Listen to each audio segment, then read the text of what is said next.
France Inter. Et nous sommes d'abord aux États-Unis avec une grosse affaire de swatting. Du nom des SWAT, l'unité d'élite et d'intervention de la police américaine. Ce sont en fait des canulars malveillants puisqu'il s'agit d'appeler la police, dénoncer des crimes fictifs pour déclencher une descente musclée chez la victime. Eh bien, on vient d'apprendre que 2 hommes, un Roumain et un Serbe, sont poursuivis pour avoir usé de cette pratique sur pas moins de 101 victimes. Des faits qui s'étalent entre 2020 et le début de cette année, 2024. Ces 2 hommes sont poursuivis aussi pour avoir diffusé des menaces d'attentats à la bombe. Ce qui est intriguant dans cette affaire, c'est que la majorité de leurs victimes sont des responsables américains, des membres du Congrès, des responsables d'agences fédérales ou encore des personnalités du monde de la justice impliquées dans les procédures pénales contre Donald Trump. Une proche de Trump aussi, l'élu Marjorie Taylor Greene, a été visée. Des canulars qui ont provoqué pêle-mêle un accident de voiture, des fermetures de rue ou encore des perturbations lors d'offices religieux. Ils n'ont pas encore été retrouvés.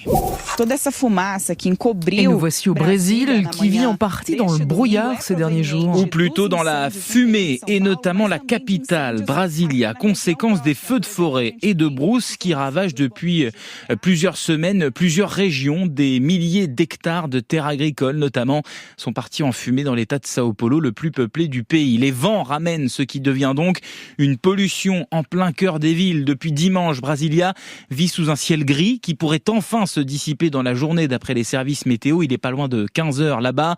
La qualité de l'air, évidemment, est largement détériorée, ce qui entraîne des problèmes respiratoires pour beaucoup d'habitants, des pneumonies, des crises d'asthme. Certains hôpitaux ont vu le nombre de consultations pour ces motifs multiplié par 20 ces derniers jours par rapport à une période normale. Et nous sommes au Pakistan où un sportif est en train de faire école. Arshad Nadim, le 8 août, il est devenu champion olympique du lancer de javelot avec un G à 92 mètres 97, nouveau record olympique et surtout la première médaille d'or pour le Pakistan depuis Los Angeles 1984. Autant vous dire qu'il est devenu une véritable star dans son pays et encore plus dans sa petite ville du centre du Pakistan où s'est rendu le site d'information Nikkei Asia.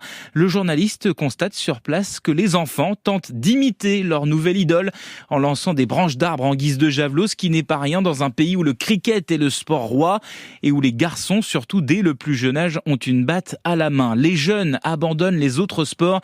C'est incroyable, témoigne Mohamed, le petit frère d'Arshad Nadim, qui est lui-même lanceur de javelot. Arshad Nadim, dont la trajectoire est assez incroyable, né dans cette région pauvre. Il découvre le javelot à la fin de l'adolescence, s'entraîne sur des terrains de fortune. À quelques mois des Jeux Olympiques de Paris, il s'entraînait encore avec du matériel pas vraiment en bon état avant de recevoir enfin une aide de son gouvernement. Il espère maintenant que ce titre olympique va convaincre les autorités d'investir dans le sport pour voir naître de nouveaux champions. Merci beaucoup.